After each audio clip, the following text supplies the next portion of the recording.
अफगानिस्तान एक बड़ा केंद्र बना हुआ है जहां से उथल पुथल मची हुई है और ये उथल पुथल न सिर्फ अफगानिस्तान में मची है बल्कि इससे लगते हुए पड़ोसी देश रूस, चीन, भारत, पाकिस्तान इन सब में मची हुई है। पाकिस्तान की हालत ऐसी है कि कभी खुशी कभी गम वाला हिसाब किताब हो गया है। कभी वो अपने बॉर्डर को सील कर लेता है तो कभी तालिबान को चने की झाड़ पे चढ़ा देता है। पर वहीं बात हो रही थी यहाँ पे नॉर्दर्न अलायंस के जिंदा होने की। नॉर्दर्न अलायंस यानी कि जो 4-5 देशों का समूह बना था और इस इलाके में उसकी सेना तैनात हुई थी ताकि तालिबान इधर इन पहाड़ियों में, खास करके पामेर के पहाड़ियों में न घुस जाए जहां से उस पर हमला करना बड़ा मुश्किल हो जाएगा और ये पूरे इलाके की सुरक्षा बनी रहे। अब इसमें भारत भी शामिल था। इस अलायंस की वजह से कश्मीर से काफी दूर रहे ये तालिबान लड़ाके पहले भी, और इस बार भी जब आप देखोगे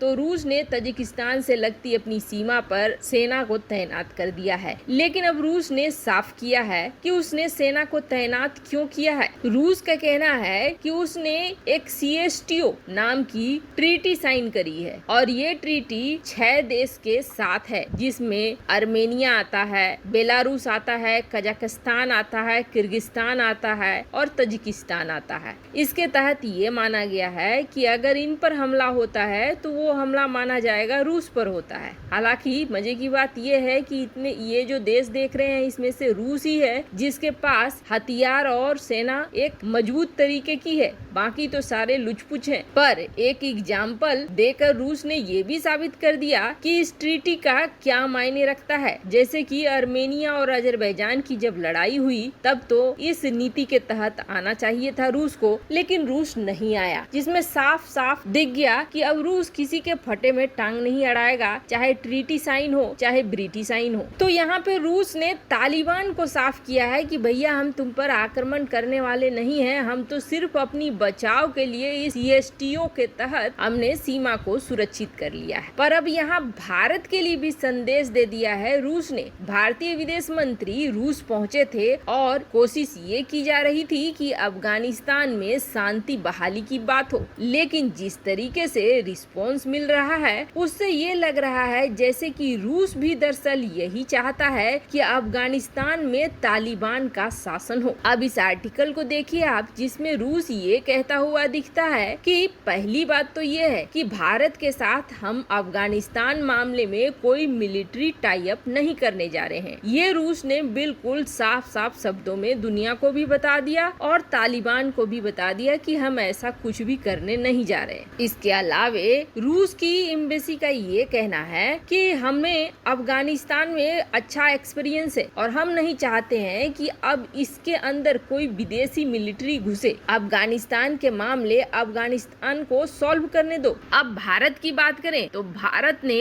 अफगानिस्तान में न सिर्फ पैसा लगाया है बल्कि अफगानिस्तान की सरकार को भी समर्थन देता है। ऐसा इसलिए क्योंकि ये आतंकवादी किसी के नहीं होते हैं। ये बिल्कुल संभव है कि मात्र यहाँ से 400 किलोमीटर की दूर पर अभी तालिबान है, 2-3 महीने में ये काफी करीब आ जाएगा और उसके बाद ये कश्मीर में घुसना शुरू कर देगा इस रास्ते से। तो आगे चलकर समस्या भारत के पास ही आएगी। वैसे आपको बता दें रूस ने भारत को ये भी सलाह दी है कि तालिबान को ISI की तरह ट्रीट नहीं करो, बल्कि ये समझो कि तालिबान हिजबुल्लाह की तरह है, उससे बातचीत करो और बातचीत करके फैसला निकालो। मतलब कि ये क्लियर कट रूस की तरफ से ना आ गया है। पर अब आप सोचेंगे कि ऐसा होने से फिर इस जगह पे किस तरीके से भारत हैंडल करेगा सिचुएशन को, क्योंकि दिनों ब दिन तालिबान आगे बढ़ते जा रहे हैं और अब तो तालिबान ने ये बात रख दी है कि हमें पता चला है, हमारे कमांडरों ने ये बात कहा है कि भारतीय सरकार अफगानिस्तान सरकार को दे रही है हथियार और ये वो सरकार है जिसे विदेशियों ने बनाया है। अमेरिका के द्वारा बनाए गए अफगान सरकार का पक्ष ले रहा है भारत। ऐसे में भारत से तालिबान कोई बात नहीं करना चाहता आता है उसे ऐसा लग रहा है कि भारत निष्पक्ष नहीं है। तो पहले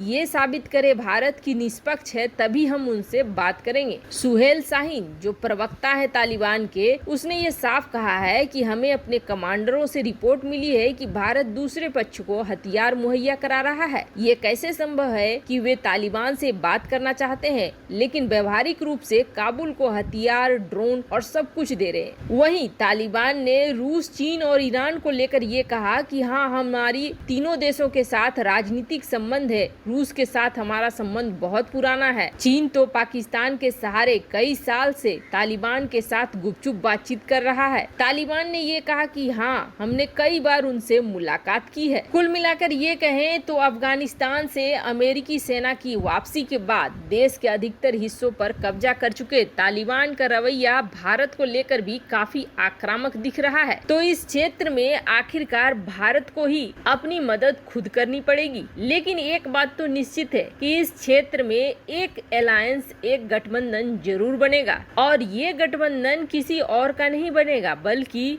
ये गठबंधन बनेगा भारत और इजराइल का। अब आप सोचेंगे इजराइल इस इलाके से बहुत दूर है तो क्या वो सिर्फ भारत की मदद करने के लिए यहाँ आएगा? तो ये सच्चाई नहीं है। दरअसल ये अलायंस भारत और इजराइल दोनों के लिए फायदेमंद होगा। दरअसल जैसे जैसे तालिबान यहाँ मजबूत होगा, अफगानिस्तान एक बहुत बड़ा देश है और तालिबान बिखरा हुआ है, फिर भी तालिबान अगर इस इलाके पर कब्जा कर लेता है, यहाँ सरकार बना लेता है, तो इसका मतलब आप समझ लीजिए कि आतंकवादियों के हौसले कितने ज्यादा बढ़ जाएंगे। हिजबुल्लाह, हमास, जिसकी वजह से खुद इजराइल काफी परेशान रहता है, वहाँ भी रणनीतियाँ और बढ़ती चली जाएंगी और ये आतंकी गुट एक दूसरे को काफी बड़ी मदद पहुंचाने लगेंगे। ऐसे में इस क्षेत्र में इजराइल और भारत का एक अलायंस फॉर्म हो सकता है जो तालिबानियों के अगेंस्ट काम करे। और अगर ये अलायंस फॉर्म होता है तो सच मानिए तालिबान के ऊपर एक कहर टूटेगा। तो वहीं बात करें भारत की, तो भारत को खुद भी इस मामले में आत्मनिर्भर बनना पड़ेगा और कश्मीर में सुरक्षा व्यवस्था को इस तरह कर देना होगा कि इस रास्ते से